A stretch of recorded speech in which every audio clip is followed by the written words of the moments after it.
This is how you build a reversing loop on a model railway. In this example, using 2 turnouts and straight tracks of different lengths. You can see which tracks are needed in this guide. For that, we go into Märklin's track planning software. There, we start with the turnout and first build the initial part of the loop. First, the simple part, the half circle using the tracks numbered 1, 3, 0 on the left side. Then comes a very long straight track with the number 360 followed by a 188. And then a track with the number 229.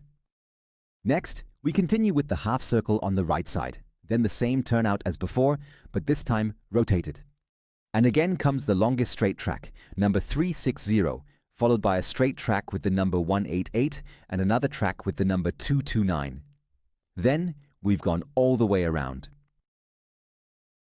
Now comes the diagonal right through the middle. Here, the train can turn around.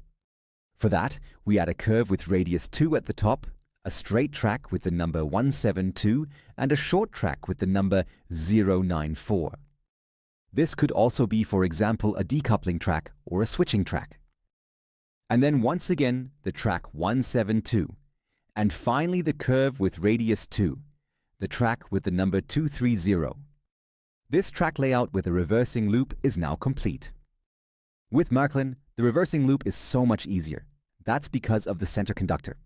With it, there are no issues with reversing the polarity of the rails, unlike DC systems where the positive and negative poles would touch on the rails and cause a short circuit.